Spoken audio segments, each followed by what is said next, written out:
Hi, I'm Zias Caravella, founder and principal analyst of ZK Research, and I want to welcome you to this whiteboard session brought to you by InfoVista.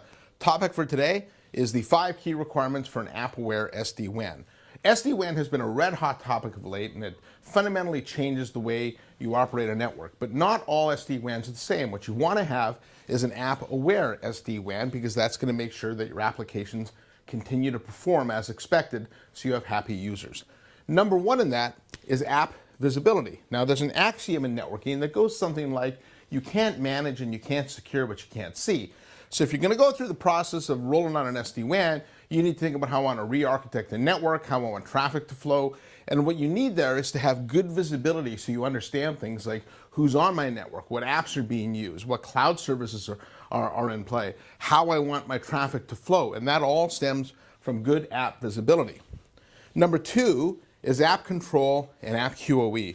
And so once you have a good understanding of what's going on in the network, you then want to be able to instrument the controls to be able to manage that traffic and have it flow in a way that doesn't interfere with each other.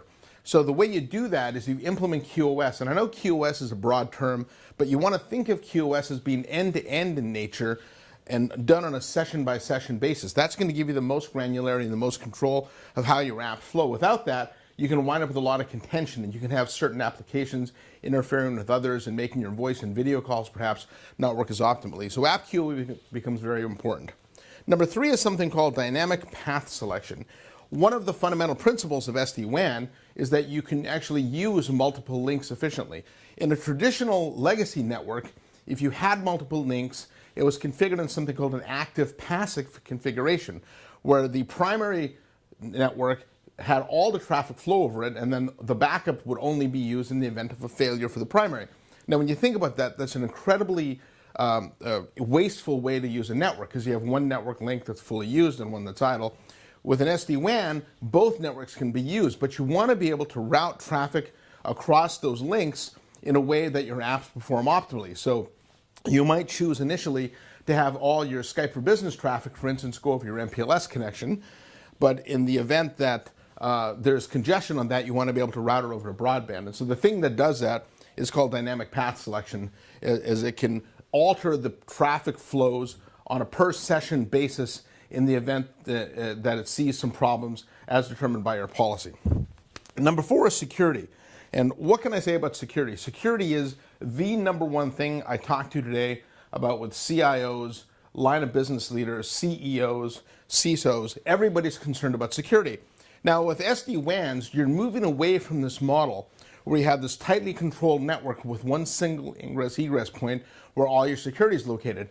And now you've got local internet breakout, you've got cloud services, you've got more mobile users. So you've got a lot of things going on in the network that's going to introduce more security risks. So the model of overlaying security, the model of putting really expensive things in one point goes away. It doesn't work anymore. So security needs to be integrated in the network, and it needs to be intrinsic in the network. And that's going to help you move to this more agile type of model without putting your business at risk. Lastly is WAN optimization. Now, WAN optimization has been around for a while, and you might be thinking, wow, it's an old legacy technology. But it's not. In fact, I think WAN op is the biggest no-brainer in networking today. If you're going to go through the process of shifting to an SD-WAN, you want to make sure that your traffic is being used as efficiently as possible. And what WAN op does is it physically reduces the amount of traffic on your network.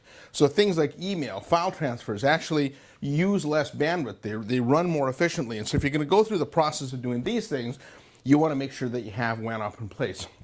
Now, all 5 of these things contribute to the application intelligence required to build this app-aware SD-WAN. So this term app-aware, right, means that the network is physically able to understand what's going on an application layer.